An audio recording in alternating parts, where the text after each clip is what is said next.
যত পাপ করি না কেন সব পাপের নির্যাসে আমরা কি চাই? কথা বলুন, জোরে বলতে হবে, কি চাই? আরো জোরে, কি চাই? একজন সাধারণ মানুষ, মূর্খ মানুষ, কৃষক মানুষ, গুনাহগার মানুষ, ফকির, ভিক্ষুক, সবারই মনের ভিতরে কোনো এক সময় কারোর কাছে দোয়া নিয়ে বলে, দোয়া করবেন আল্লাহ যেন আমাকে জান্নাত নসিব করে। ঠিক কি না বলেন? জান্নাত হলো আমাদের সর্বশেষ চাওয়া। ঠিক কি না?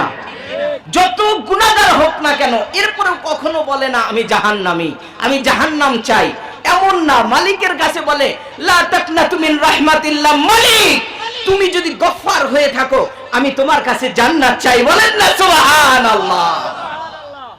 সূরাতুল ফুরকান ৭০ নং আয়াতে কারিমা ১৮ নং পারা আল্লাহ রাব্বুল আলামিন বলেছেন, ইল্লা মান তাবা ওয়া আমানা ওয়া আমিলা আমালান সলিহা ফাউলাইকা ইউবাদদিলুল্লাহু সাইয়্যাতিহিম হাসানাত ওয়া কানাল্লাহু গফুরুর রহিমা। সূরাতুন নাসর মদিনা শরীফের সূরা, ২টি আয়াতে কারিমা তেলাওয়াত করেছি। ফাসাব্বিহ বিহামদি রাব্বিকা ওয়াস্তাগফির ইন্নাহু কানা তাওয়াবা। এরপরে সূরাতুল মুজাম্মিলের শেষে আল্লাহ রাব্বুল আলামিন বলেছেন ওয়াস্তাগফিরুল্লাহ। এছাড়া আমরা বলি আস্তাগফিরুল্লাহ। ঠিক কি না বলেন? কি বলি আমরা? আস্তাগফিরুল্লাহ, একেবারেই সহজ শব্দ।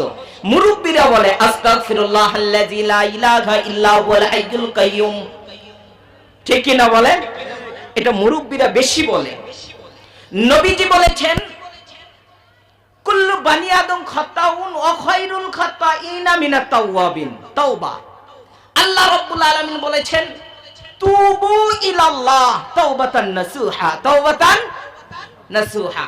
তওবা এবং ইস্তিগফার আল্লাহ রাব্বুল আলামিন ব্যাপকভাবে আলোচনা করেছেন, কিন্তু আমি সংক্ষিপ্ত বলবো। আপনারা জবাব দিয়েছেন যে আমরা চাই জান্নাত। আমরা কি চাই?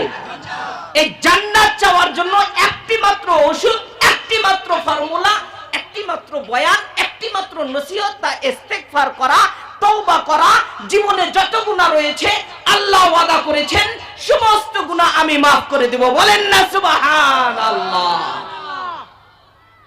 এখন তওবা শব্দটা আরবি শব্দ, ভূমিকা আপনারা খুব ভালোভাবে শুনবেন, এরপরে আলোচনা করব। তাওবা আর তাওবাতু অনুশোচনা করা, নিজের গর্দানকে নিচু করা, আল্লাহর কাছে ইস্তিগফার করা, এর নাম হলো তাওবা। এর নাম কি? তাওবা। আমরা যখন মৃত্যু সজ্জায় চলে যাই, মুরব্বিরা হুজুরদের কাছে আসে, হুজুরকে বলে হুজুর আমার দাদাকে একটু তাওবা করাইয়া দিবেন। ঠিক কি না বলেন? এরপরে আবার মুয়াজ্জিনের কাছে আসে, ইমামের কাছে আসে, হুজুর আমার বাবাকে একটু তওবা করান। গুনাহগাররা আসে, হুজুর একটি গোপনীয় কথা রয়েছে। কি কথা? কয় আমাকে একটু তওবা করান। বলেন না সুবহানাল্লাহ। তওবাটা কি? এই তওবা বোঝা দরকার। তওবা কি জিনিস? আজকে আমরা এখান থেকে তওবা বুঝে নিজেরা তওবা করে জান্নাতের আশা নিয়ে যাব ইনশাআল্লাহ। আল্লাহ তাআলা কবুল করুন, সকলে বলি আমিন। তওবা মানে অনুশোচনা করা। আপনি উদাহরণস্বরূপ বিড়ি খান, এখন বিড়ি খেয়ে আপনি তওবা করবেন। হুজুরের কাছে আসছেন, হুজুর আমি তওবা করব। এর মানে হলো আপনি অতীতে ৬০ বছর বিড়ি খেয়েছেন, ৫০ বছর বিড়ি খেয়েছেন। এখন আপনি বলবেন মালিক আজকে থেকে তওবা করলাম, আমি আর কোনোদিন বিড়ি খাবো না। বলেন না সুবহানাল্লাহ। ১ নাম্বার ২, আপনি যে ৫০ বছর বিড়ি খেয়েছেন এর জন্য মালিকের কাছে ইস্তিগফার করা। কি করা? ইস্তিগফার করা। আল্লাহ আমি তওবা করেছি না বুঝে না জেনে, তুমি আমাকে মাফ করে দাও। ১ নাম্বার হলো দৃঢ়ভাবে আল্লাহর কাছে ওয়াদা করা, জীবনে আর কোনোদিন বিড়ি খাবো না, জীবনে আর কোনোদিন সুদ খাবো না, জীবনে আর কোনোদিন খুন করবো না, জীবনে আর কোনোদিন অন্যায়ভাবে সাইদি সাহেবের মতো হাজার মানুষকে জেলের ভিতরে দিব না, জীবনে আর কোনোদিন আমার কলমের খোসায় বিএনপির ভাইদের অন্যায়ভাবে জেলের কাছে ঘুরাবো না, কোনোদিন শাপলা চত্বরে হত্যা করব না, কোনোদিন আমরা এরকম ইস্তেমার ময়দানে অন্যায়ভাবে কাউকে হত্যা করব না। বলেন না সুবহানাল্লাহ। এটা হলো আপনার অনুশোচনা। আল্লাহর কাছে ওয়াদা করা। নাম্বার 2, করেছি হত্যা শাপলা চত্বরে। এখন মালিক তো গফফার, আপনি যদি চোখের পানি ছেড়ে দিয়ে বলেন আল্লাহ সেই পিলখানার হত্যা আমার মনে হয়েছে, আমি অন্যায় করেছি, আমার বিনপির ভাইদের উপরে আঘাত করেছি, তুমি যদি গফফার হয়ে থাকো আমাকে মাফ করে দাও, বলেন না সুবহানাল্লাহ। এরপরে এখন ভবিষ্যৎ, আমি আর কোনোদিন কাউকে হত্যা করব না। 1 নাম্বার হলো দৃঢ়ভাবে ওয়াদা করা, 2 নাম্বার যা করেছি তার জন্য অনুশোচনা করা, 3 নাম্বার হলো আর ভবিষ্যতে করব না, এই একটি অঙ্গীকার নিজের মধ্যে নিয়ে আসা, এর নাম হলো তওবা, বলেন সুবহানাল্লাহ। এখন আপনারা যারা এখানে উপস্থিত আছেন, আমার মা বোনেরা যারা আছে, আশেপাশে মাইকের আওয়াজ যতদূর যাচ্ছে তাদেরকে বলবো, আপনারা কি বুকে হাত দিয়ে বলতে পারবেন আমরা গুনাহ করি নাই? বলতে পারবেন? নবী ছাড়া সাহাবারাও গুনাহ করেছে, নবী শুধু আল্লাহ তাদের গুনাহ উঠিয়ে দিয়েছেন, সাহাবারা গুনাহ করেছে, নবীজি শিক্ষা দিয়েছেন তওবা করো, তোমাদের নামের শেষে পবিত্রতা অর্জন আসবে, রাদিয়াল্লাহু তাআলা আনহুম, বলে সুবহানাল্লাহ। তাহলে নবী ছাড়া যারা গুনাহ করেছে আল্লাহ রাব্বুল আলামিন পদ্ধতি শিখিয়ে দিয়েছেন, তুমি তওবা করো, ইস্তেগফার করো।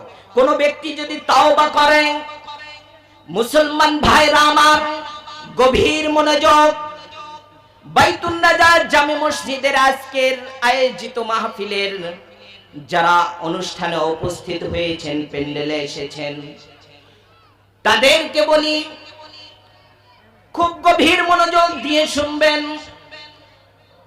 আল্লাহ রাব্বুল আলামিন বলেছেন যারা গুনাহ করে, প্রথম মানুষ থেকে আদম থেকে ভুলের সংখ্যা চলে এসেছে।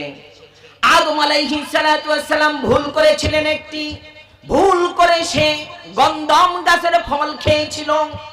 তেমনি মানব জাতি ভুল করবে। আল্লাহ রাব্বুল আলামিন বলেন ইল্লা মান তাবা ওয়া আমানা ওয়া আমিলা আমালান সলিহা, যে ব্যক্তি তওবা করবে, আমি রবের উপরে বিশ্বাস রেখে এবং ভালো কাজগুলো করতে থাকবে, আমি রব ওয়াদা করে দিলাম তার জীবনের গুনাহগুলো মাফ হয়ে যাবে, বলেন না সুবহান। জীবনের গুনাহ মাফ হবে। এখন প্রশ্ন করব, উত্তর দেবেন। আপনি আপনার 60 বছরে গুনাহ করেছেন, একটি করে সেকেন্ডে মিনিটে হিসাব করে দেন, লক্ষ গুনাহ করেছেন, ঠিক কি না বলেন? বুঝের মাধ্যমে, অবুঝে, পরিবেশে পড়ে, শয়তানের ধোকায় পড়ে, যে কোনো মাধ্যমে, বন্ধুদের পাল্লায় করে আপনি গুনাহ করেছেন। গুনাহর কোনো শেষ নাই। আল্লাহ রাব্বুল আলামিন বলেছেন যার যত গুনাহ হবে আমি রবের পক্ষ থেকে তার তত অফার হবে, বলেন না সুবহানাল্লাহ। জটিল একটি কথা, যার যত গুনাহ হবে তার তত অফার হবে। এখন প্রশ্ন আসবে, হুজুর যার যত গুনাহ তার তত অফার, এর মানে হলো আমরা গুনাহ করব বেশি?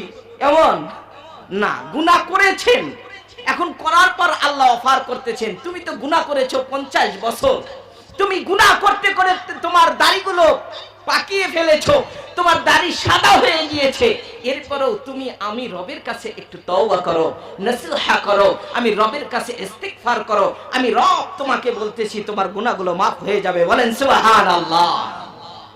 গুনাহ করেছেন, একটি গুনাহ আপনার কম্পিউটারে নোট হয়ে গেল, একটি গুনাহ। আবার আরেকটি গুনাহ করেছেন, আবার নোট হলো। উদাহরণস্বরূপ 1000 গুনাহ করেছেন। কয় হাজার? 1000। 10 বছর বয়সে, কয় বছর? 10 বছরের ভিতরে 1000 গুনাহ করেছেন। এক্সাম। এখন এই গুনাহগুলো সংরক্ষণ করতে সময় নিয়েছে কিনা বলেন? কিরামান কাতিবিন এখানে বসে আছে, তারা আপনার গুনাহগুলো নোট করতেছে, আমার গুনাহগুলো নোট করতেছে। এই নোটের ভিতরে 1000 গুনাহ উঠেছে। এখন যখন আপনি তওবা করবেন, মালিকের কাছে তওবা করবেন, আল্লাহ তুমি তো বলেছো ওয়াকানাল্লাহু গফুরুর রহিমা, তুমি গফফার, আমি গুনাহ করেছি, আমি বান্দা, তুমি আমাকে গুনাহগুলো মাফ করে দাও।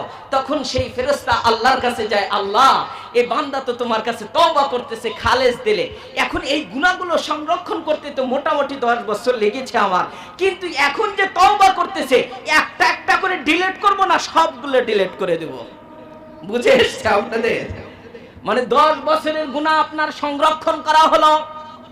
ফেরেশতা মালিকের কাছে চলে গেল, আল্লাহ গুনাহগুলো কিভাবে ডিলিট হবে একটা একটা করে। আল্লাহ রাব্বুল আলামিন বলেন, ও গোলাম, ও আমার প্রহরীরা যারা গুনাহ করেছে, তওবা করেছে, আমি রবকে চিনেছে, আমি রবের জন্য চোখের পানি ছেড়েছে, আমি রবের নাম হলো গফফার, আমি রবের নাম হলো রহমান, গুনাহ করেছে আমাকে ভয় করে, আমার তাকওয়া নিয়ে আমি আল্লাহ রাব্বুল আলামিন একটা একটা করে ডিলিট করব না।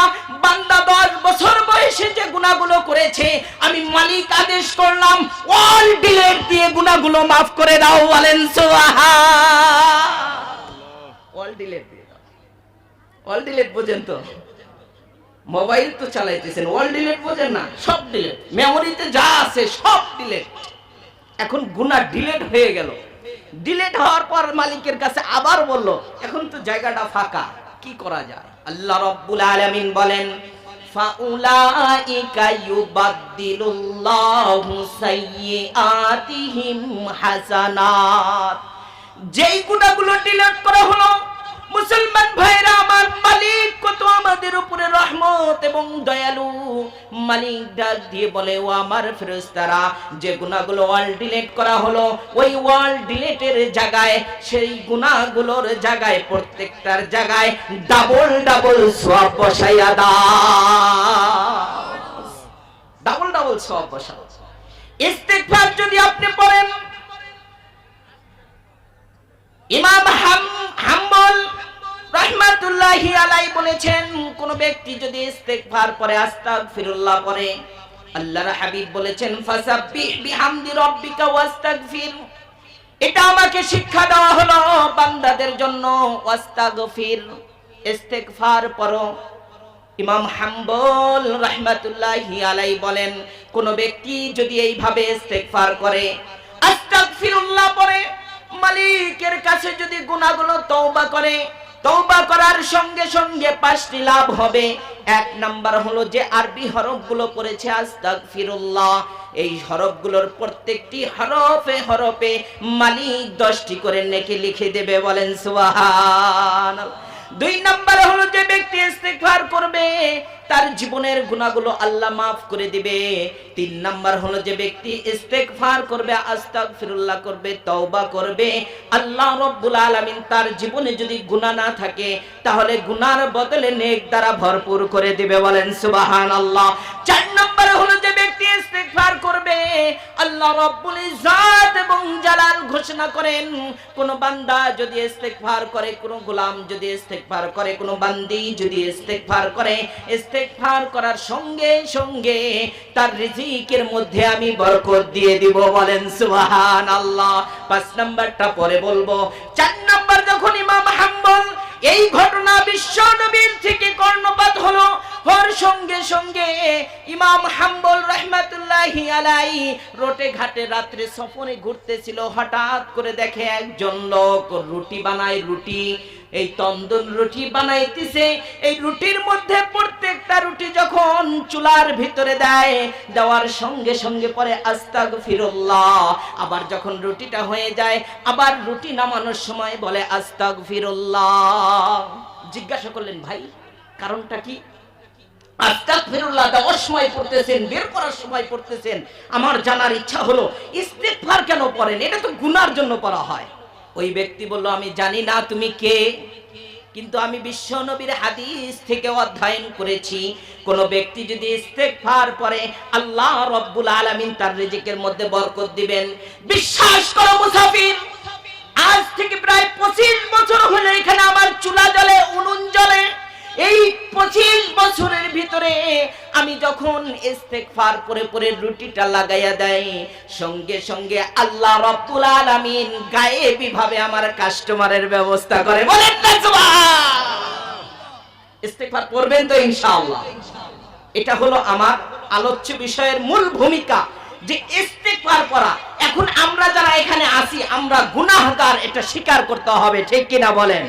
এখন গুনাহ করার পর আপনি যদি আসমান জমিন সম পরিমাণও গুনাহ করেন, নবী বলেছেন যে যত প্রকার গুনাহ আছে, সমুদ্রের ফেনা পরিমাণ যদি গুনাহ করেন, এরপরও মালিক ওয়াদা করেছেন আপনার গুনাহ maaf করে দিবেন। বলেন সুবহানাল্লাহ। গুনার তো কোনো শেষ নাই।